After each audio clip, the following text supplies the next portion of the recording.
Habari za muda huu tena, mpenzi mtazamaji na mfuatiliaji wa vipindi vyetu vizuri vya kutafuta kujua kweli za Mungu.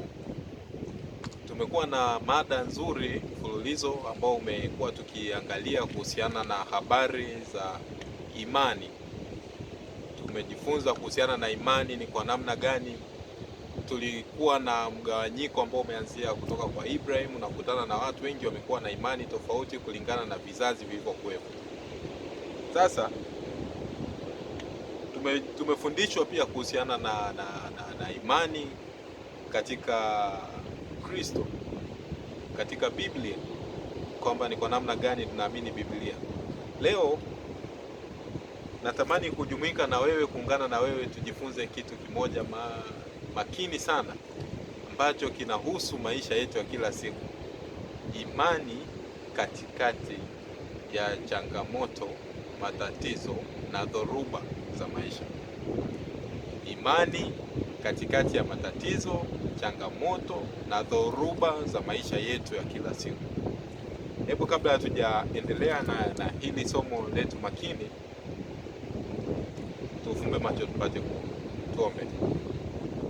Baba na Mungu mtakatifu uishiye mahali pa juu sana mbinguni, nasema asante Kristo kwa muda huu ambao umenipatia mimi na msikilizaji wangu kujifunza pamoja kuhusiana na kweli hizi makini za Biblia. Leo tunatamani kuona ni kwa namna gani imani zetu zinapaswa kuwa tunapokuwa tukipita katikati ya changamoto na majaribu na matatizo ya maisha haya. Roho wako Mtakatifu atufundishe, atuhekimishe, tukujue wewe Kristo sasa na hata milele, katika Kristo Yesu. Amen. Sasa katika maisha ya kila siku ninatamani nijifunze nawe kisa kimoja makini sana kutoka katika kitabu cha Marko sura ya 4.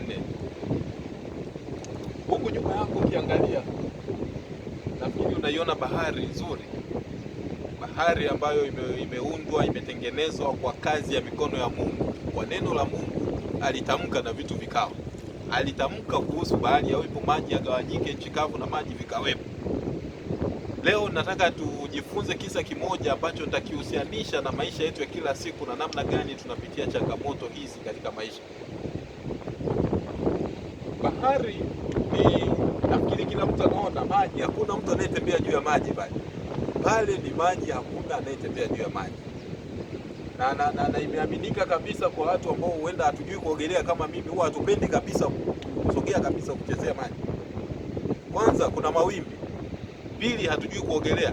Kwa hiyo ina maana ukienda kwenye maji ni hatari, unaweza ukafanyeje? Ukafa. Hapa sasa hivi nimekaa, kuna upepo, kuna mawimbi kama unavyoona mawimbi. Kwa hiyo kuna vitu ambavyo tumekuwa tukitumia kusafiri kama boti, meli, mitumbwi. Kila mtu inategemeana na kila kimoja kinatofautiana kulingana na uwezo. Boti, meli, mitumbwi ni vitu ambavyo tumekuwa tukivitumia katika usafiri na maisha yetu ya kila siku. Lakini kuna kitu kinaitwa dhoruba, upepo. Hapo unaona kuna upepo, lakini sio ule wa ukweli. Nafikiri watabiri wa hali ya hewa waliongea kuhusiana na ujio wa Jobo. Tukaona ni kwa namna gani Jobo anaweza akaharibu system nzima ya maisha, na watu wakaogopa kabisa, kwa sababu maji yalikuwa, upepo mkali unavuma na watu wanaogopa kabisa kukaa baharini. Lakini leo kuna kitu tunachopaswa kujifunza kutokea na hii habari ya bahari. Ukisoma katika kitabu cha Marko sura ya 4 mstari ukianzia wa 37, taanzia 35 ili tupate picha halisia. Kwa hiyo in short ni kwamba bahari imekuwa ni sehemu ambayo inatisha. Hakuna mtu anayependa kukaa karibu kujua kukaa sehemu ambayo anajua hata ikitokea shida hawezi kujiokoa. Hiyo ndio bahari ambayo unaiona hapa nyuma. Na ukitaka kujua hili, hakuna mtu anayetembea juu ya maji pale mtu atembei, hakuna mtu pale. Ukimwona mtu utakuta amekaa kwenye mtumbwi, kwenye meli, kwenye boti. Hakuna mtu anayekaa juu ya maji pale, anatembea. Kwa hiyo ndio bahari. Imekuwa ni hofu, imekuwa ikileta shida hata kwa wataalamu wa kuogelea, imekuwa ikiwapa shida, kwa sababu ikiwa katikati utaogelea kwa umbali gani na utapata nguvu kiasi gani ya kusupport. Ungana nami katika kitabu cha Marko katika Biblia Takatifu, Marko sura ya 4 mstari wa 35. Nitaanzia hapo, tasoma hadi 35, tasoma hadi 40. Ungana nami sasa. Kumbuka somo letu, kichwa cha somo kinasema imani katikati ya dhoruba na matatizo na changamoto za nini? Za maisha. Tumeshajifunza kwamba tunapaswa kuiamini Biblia. Biblia inatuambiaje kuhusiana na changamoto tunazopitia katika maisha yetu ya kila siku. Marko sura ya 4 mstari wa 35 anasema, siku ile kulikuwa jioni. Sasa leo sio jioni, leo unaona hadi jua, mambo mazuri. Jioni kuna upepo unatoka huku, maji yanarudi huku. Sasa siku hiyo anasema kulikuwa ni jioni. Bahari mara nyingi huwa inakuwa jioni inarudi, maji yanakuja upande wa nchi kavu, na asubuhi maji yanarudi kule mbali. Ndio maana utaona maji kidogo yamesogea mbali, lakini ukija jioni maji yanatoka kule yanakuja huku. Na nakupa scenario ya hii kitu ambavyo ilitokea. Anasema siku ile kulikuwa jioni, akawaambia na tuvuke ng'ambo. Yesu na wanafunzi wake katika habari ya kufundisha na kuwafanya watu wengine kwa mataifa kwa wanafunzi wake. Anasema akawaambia na tuvuke mpaka ng'ambo. 36, akauacha mkutano, akamchukua wakamchukua vile vile alivyo katika chombo, na vyombo vingine vilikuwa hapo pamoja naye. Somo langu linaanzia mstari wa 37. Anasema ikatokea dhoruba kuu ya upepo. Tumeongea kuhusu upepo. Ikatokea dhoruba kuu, mawimbi yakapiga chombo hata kikaanza kujaa maji, chombo hicho alichokuwa akitumia. 38, naye mwenyewe alikuwa hapo katika shelter, amelala juu ya mto. Wakamwamsha wakamwambia, mwalimu, si kitu kwako kuwa tunaangamia? Akaamka akaukemea upepo, akaiambia bahari, nyamaza, utulie. Maneno mawili, bahari nyamaza, utulie. Upepo ukakoma, kukawa shwari kuu. Funika Biblia yako, msikilizaji wangu. Tunajifunza kisa hiki katika kitabu cha Marko sura ya 4 mstari wa 35 kuendelea hadi 41. Hapo dhoruba kuu ambayo ilitokea wakati Kristo na wanafunzi wake wakitaka kumuvu kutoka upande mmoja kwenda upande wa pili. Nimekuonyesha haya mawimbi, unaona yanapokuja hivi, manake chombo kikikaa pale, wimbi likija huku kinaenda huku, likija huku inaenda huku. Sasa upepo wa dhoruba, nafikiri tulitangaziwa juzi hapa kuhusiana na Jobu. Hakuna watu waliopenda kuingia na mtumbwi kwenye maji, kwa sababu upepo unasababisha mawimbi yanayosukuma chombo kinayumba huku na huku. Kwa hiyo unaweza ukafanyeje, ukapata madhara. Nikwambie kitu kimoja, kule kwa mbali kabisa unaziona meli zimekaa, haya mawimbi yanapiga, lakini zile meli zimekaa kule kabisa ng'ambo kule. Na unapoona kule, unaona kabisa zile ni meli zimekaa.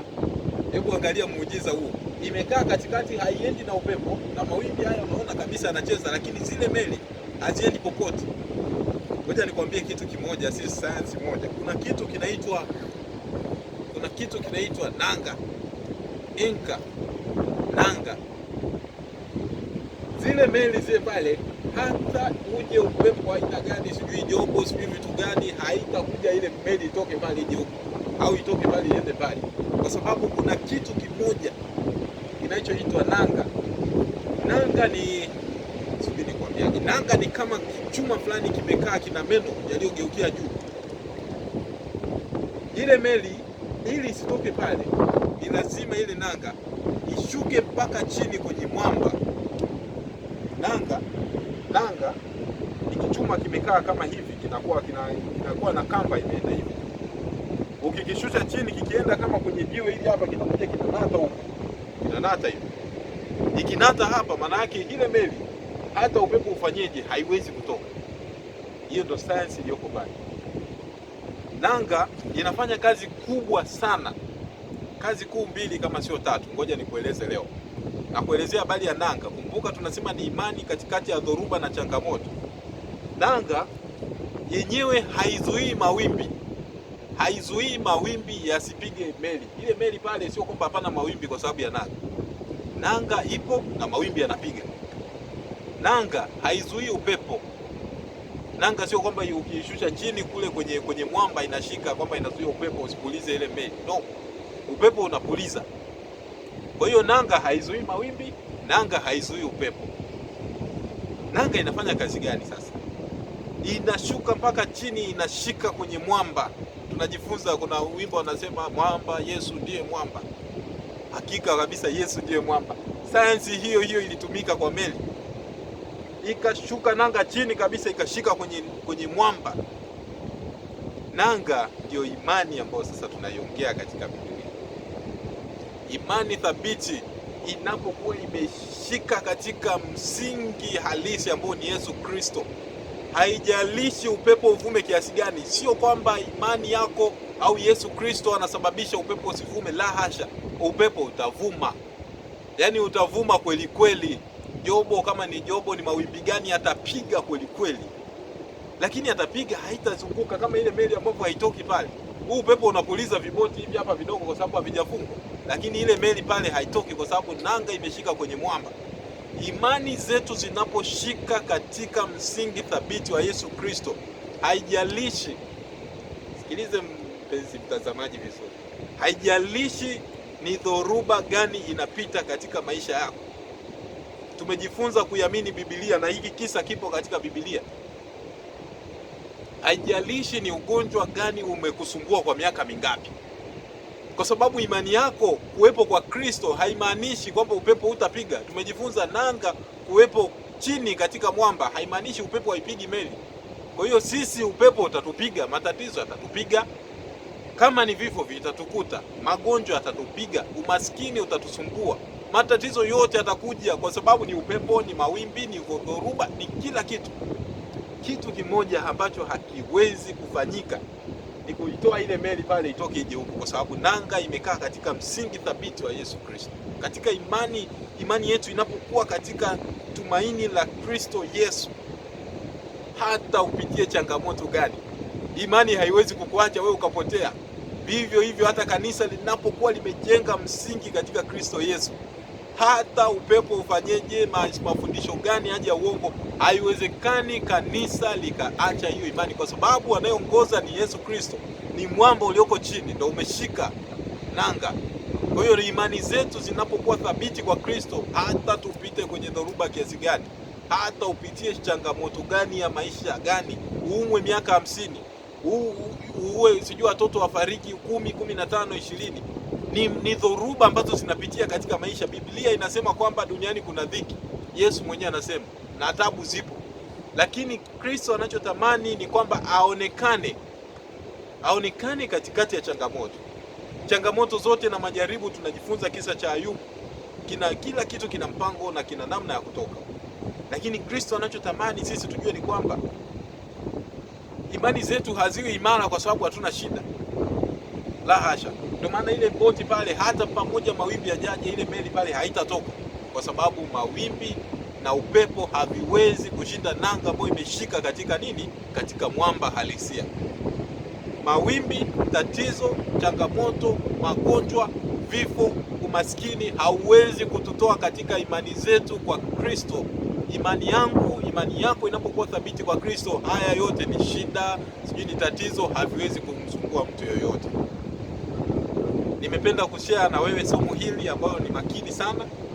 Tunapitia maisha ya kila siku, changamoto za kila namna, lakini kitu kimoja ambacho mimi nakushauri kama mpenzi mtazamaji, tunapojifunza mfululizo wa masomo ya imani yako thabiti ijengwe katika neno hili. Yohana anasema kwamba hapo mwanzo kulikuwa na neno, na neno alikuwa kwa Mungu, na neno alikuwa ni Mungu. Yesu Kristo anaonekana kupitia katika Biblia yako takatifu. Huu ndio msingi imara, ndio nanga thabiti, ndio neno la Kristo, ndio imani yetu inapaswa kujengeka hapa. Tunapojenga msingi hapa, hata matatizo yaje kiasi gani hayawezi kututoa katika msingi na katika kanisa, hayawezi kututoa katika imani yetu kwa Kristo, kwa sababu sisi tunajua kabisa Yesu alisema matatizo yapo, lakini yeye hata katikati ya matatizo yupo pamoja nasi. Wanafunzi walipopata shida, Yesu alikuwa katika chombo.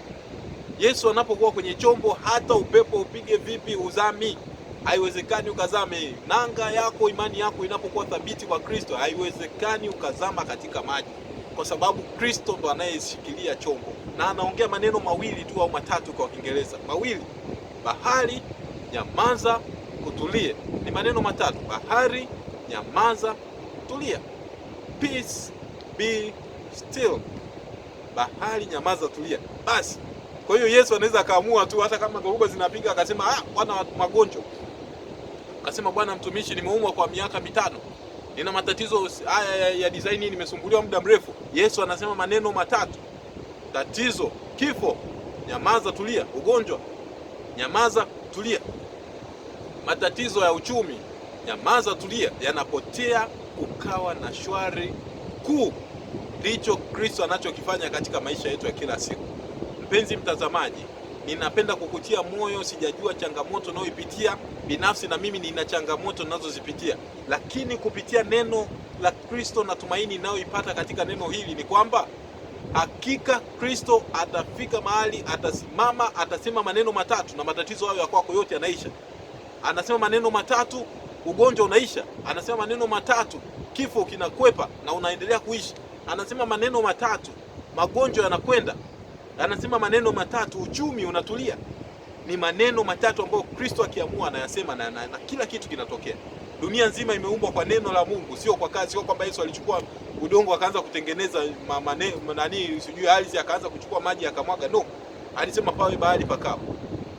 Anaweza akasema ugonjwa utoke na ukatoka, kama ulivyotoka kwa Ayubu na kwa wengine wengi ambao tunawasoma katika maandiko. Mungu awe nawe na kutie nguvu katika changamoto na maisha unayopitia. Kabla hatujafunga, napenda nikuombee ili ombi ambalo Kristo atasikiliza haja ya moyo wako.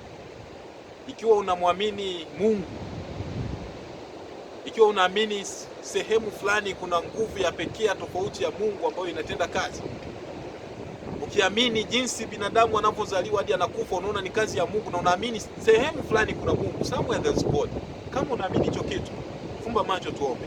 Na kama una tatizo lolote, weka mkono sehemu ambayo unahisi kuna tatizo. Nyoosha mkono wako kimoyomoyo, mwambie Mungu kile unachotamani akufanyie, kwa sababu yeye ana uwezo wa kusema bahari nyamaza, tulia, ikatulia. Ana uwezo wa kusema tatizo koma, acha kwa huyu mtu, kaondoka. Sasa tunapoomba, fanya hicho kitu. Omba kimoyomoyo, mwambie Kristo, natamani kitu gani? Tufumbe macho tuombe. Baba na Mungu mtakatifu, ninasema asante kwa neema hii uliyotupatia. Asante kwa kunikutanisha na mtazamaji wangu katika somo hili makini kuhusiana na habari ya dhoruba za maisha, habari ya changamoto na matatizo ya maisha.